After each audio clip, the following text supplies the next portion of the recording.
Malam ni saya nak bawa satu matan daripada kitab Hikam, iaitu matan dia berbunyi begini: ijtihaduka fima dhamina lak wa taksiruka fima tuliba mink dalilun ala intimas al-bashirati mink. Kesungguhanmu pada perkara yang telah terjamin bagimu dan kecuaianmu pada perkara yang dituntut daripadamu, ia menunjukkan ketidakyakin kamu dan hilang pandangan matamu, yakni hilang pandangan mata hatimu. Apa kata Ibn Athaillah As-Skandariyah? Kesungguhan kita pada perkara yang telah dijamin bagimu dan kecuaian pada perkara yang dituntut daripadamu. Apa perkara yang telah dijamin? Adalah ad-dunya, rizkun. Perkara ni telah dijamin oleh Allah dan masyhur, semua orang tahu. Apabila kita duduk dalam rahim mak 40 hari, gitu kan tuan-tuan, ada beberapa perkara yang telah dijamin oleh Allah Subhanahu wa taala, termasuk ar-rizkun. Termasuk rizkun ni boleh kita kata dunia, tuan-tuan. Perkara hak kita jamin, perkara yang hak Allah Subhanahu wa taala jamin, kita semua takut. Orang takut habis, orang takut hilang, orang takut tak cukup. Tapi perkara yang dituntut, disuruh tuntut, cuai kita dalam perkara yang disuruh dituntut oleh Allah Subhanahu wa taala, iaitu akhirah. Orang tak ambil peduli dengan akhirah. Atas sebab apa, tuan-tuan? Iaitu pandangan mata hati kita telah kabur. Pandangan mata hati kita telah gelap. Pandangan mata hati kita telah rosak. Macam mata kita, tuan-tuan, kalau ada katarak. Katarak orang kata, katarak, orang akan operation. Sebab itu mata hati kita kena operate. Mata hati kita ni telah tertutup. Mata hati kita telah ada hijab, kena ada operation, buat pembedahan. Sebab itu kadang-kala kita nampak apa yang kita buat ni macam baik, tapi rupanya jahat. Kadang-kadang saya bagi satu contoh yang paling hampir, tuan-tuan. Kadang-kadang orang bagi duit derma, tuan-tuan, ditulis dalam satu cek besar kata Viva. Nampak baik, sedekah itu baik, tetapi sebabkan ada perkara menunjukkan perkara kebaikan kepada orang ramai supaya orang semua tahu, maka ini seolah-olah menjadi adat dalam masyarakat kita. Kerana apa? Sebab orang akan kata, kalau aku tak buat macam tu, nanti orang kata aku tak jalankan tanggungjawab aku sebagai seorang yang telah diamanahkan. Walhal pada Allah tidak. Maka sampai Nabi kata, kalau tangan kanan memberi, tangan kiri ni tak tahu. Maknanya boleh sorok buat baik, sorok buat baik. Sebab itu hikmahnya semayang sunat ini di rumah. Kenapa, tuan-tuan? Kenapa kalau kita tengok di dalam kitab fiqh, sunat, semayang sunat ni di rumah. Perbanyakkan semayang sunat di rumah, supaya penjagaan hati kita selesai. Bila hati kita selesai, hati kita hanya bergantung dengan Allah Subhanahu wa taala.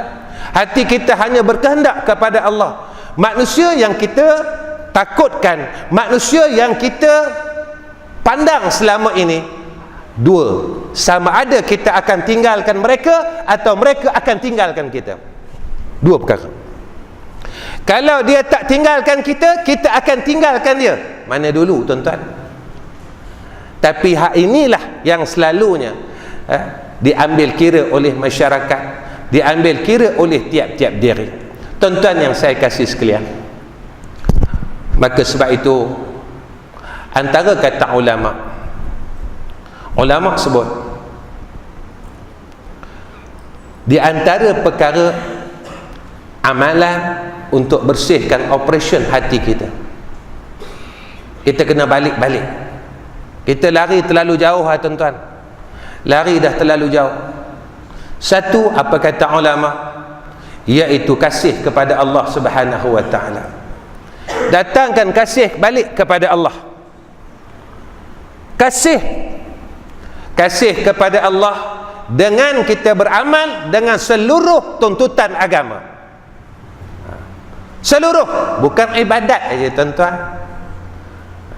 Muamalah, munakahat, jinayat. Kasih kepada Allah bukan qauli sahaja.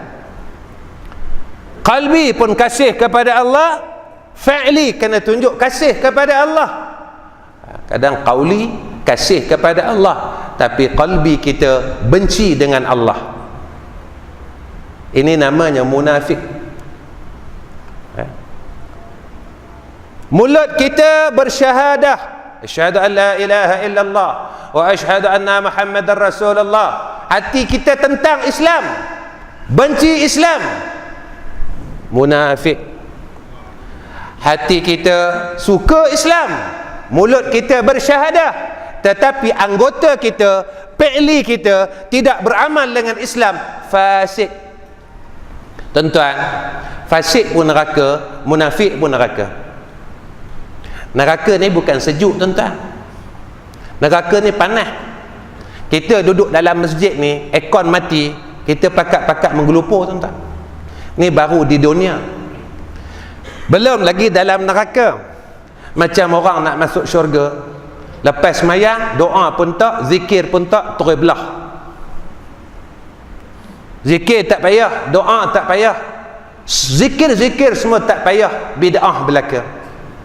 Tiba-tiba dia nak masuk syurga dengan Nabi Muhammad sallallahu alaihi wasallam. Syurga ni bukan pak kita punya tuan-tuan. Kalau syurga ni pak kita punya, insya-Allah anda recommended. Bab kronism, dia kalau pak dia jaga syurga, anak dia semua boleh masuk syurga. Kroni. Syurga ni Allah punya. Kalaulah begitu senang untuk kita masuk syurga Allah, sahabat dulu tak payah kena tikam tuan-tuan. Sayyidina Abu Bakar As-Siddiq tidak payah bagi semua hartanya kepada Islam. Bila ditanya, wahai Abu Bakar, apa yang tinggal kepada kamu? Satu sudu, satu garpu, satu mangkuk, satu. Hak lain semua aku bagi kat Rasulullah sallallahu alaihi wasallam untuk Islam. Tanya dengan Sayyidina Umar Ibn Al-Khattab, berapa banyak yang telah kau korbankan untuk Islam? Separuh daripada hartaku. Kita tanya dari kita, berapa banyak yang kita telah korbankan untuk agama Allah, kasih dengan Allah. Maka perkara ini akan timbul bila kita rasa sayang dengan Allah. Tuan-tuan, Allah sayang dengan kita. Allah sayang dengan kita. Allah bagi kita makan satu hari 3 kali. Allah bagi kita sihat. Allah bagi kita bermacam-macam nikmat. Kalau nak dikirakan nikmat Allah yang ada pada kita, la tuhsuha, nescaya kamu tak boleh nak hitung. Apa yang Allah tak bagi kat kita, semua Allah bagi tuan-tuan. Masya Allah. Daripada motor buruk, Allah bagi tukar motor baru. Dalam duk gawat-gawat pun tukar motor baru tuan. Nikmat. Ini dikatakan nikmat. Kita masih dalam keadaan sakinah, masih dalam keadaan tenang. Kerana apa? Barakah tuan-tuan, masih lagi hampir kepada Allah. Ni keberkatan tuan-tuan. Itu tadi sebelum saya nak masuk masjid, sampai tadi saya bersembang dengan jamaah ahli qaryah ini. Tanya saya, ustaz apa khabar ustaz? Alhamdulillah. Dia kata, haji apa khabar? Saya tak apa sihat ustaz, sakit-sakit betul lah cakap ustaz. Masa ustaz datang dulu bulan 1 awal tahun, orang sihat belum tentu datang masjid. Kita hak sakit-sakit ni gagah juga pergi masjid ustaz. Maknanya tuan haji ni ingat lagi hak bulan 1 punya ceramah, hak yang lampu nak gugur semua tu, teringat je. Bermakna apa yang kita buat bukannya daripada kita. Kita dapat buat semua ni daripada kehendak Allah, daripada hidayah dan taufik. Kalau Allah Ta'ala tak nak kita, tuan-tuan, sihat macam mana, tak boleh datang masjid. Tapi kalau Allah Ta'ala nak kita, ribut macam mana pun sampai kita. Ribut dah, jadilah macam mana sekalipun kita berada, kita menjadi ahlul abrar. Allah nak bagi baik. Itu dalam hadis, apa kata Rasulullah sallallahu alaihi wasallam, kalau Allah Ta'ala nak jadikan seseorang hamba tu baik, satu, difahamkan tentang hukum hakam agama, so kita mengaji. Tapi kalau Allah nak biarkan kita dalam kejahatan, dalam kesesatan, dia tak bagi kita mengaji. Asal mengaji je belah, asal mengaji je balik. Dia ingat sembahyang maghrib aja wajib, mengaji tak wajib. Dia tak tahu mengaji ni wajib. Sama wajibnya macam sembahyang maghrib. Sembahyang maghrib pun wajib, mengaji pun wajib. Tapi dia tak perasan. Dia melakukan satu kewajipan, meninggalkan satu kewajipan. Tadi masuk syurga, pindah balik masuk neraka pula. Bagus, terbaik. Yang keduanya, redha dengan qada dan qadar Allah. Apa yang Allah tentukan atas kita, redha, tuan-tuan. Redha. Apa berlaku, redha. Jangan tak redha. Lepas tu selalunya, Masya Allah, orang akan redha bila mati. Bila kata mati, inna lillahi wa inna ilaihi raji'un, itu expired date kita, tuan-tuan. Kita punya handphone pun ada expired. Tuan-tuan pergi satu tempat, handphone tuan-tuan hilang, boleh tak inna lillahi wa inna ilaihi raji'un? Tuan-tuan akan heboh satu dunia. Boh dalam Facebook, handphone saya hilang, pergi semayang di masjid, tak guna punya jemaah masjid.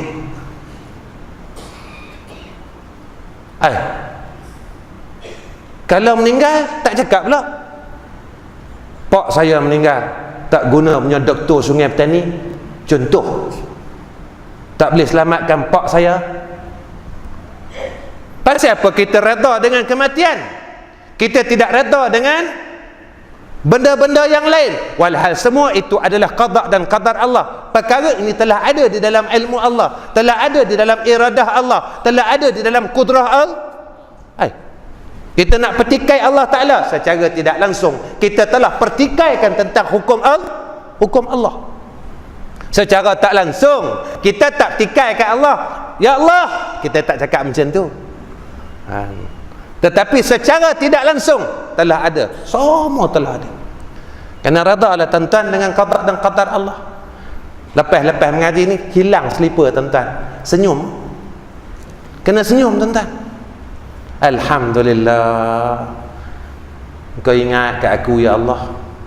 Kau tak usik orang lain, kau usik aku, ya Allah. Boleh cakap macam tak? Boleh tak? Boleh tak? Mana boleh, ustaz? Kasut tu baru beli, baru ustaz beli, ustaz, RM10. Main masjid malam ni, orang kebah. Mana boleh redha? Redha juga.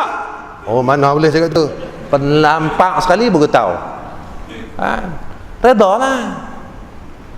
Barulah kita beriman dengan qada dan qadar Allah. Sebab rukun iman yang keenam, beriman dengan qada dan qadar. Jangan sampai kita tidak beriman dengan qada dan qadar Allah. Redalah. Orang yang beriman macam mana, tuan-tuan? Mereka yang reda dengan ketentuan sampai masa dah nak buat macam mana? Alhamdulillah.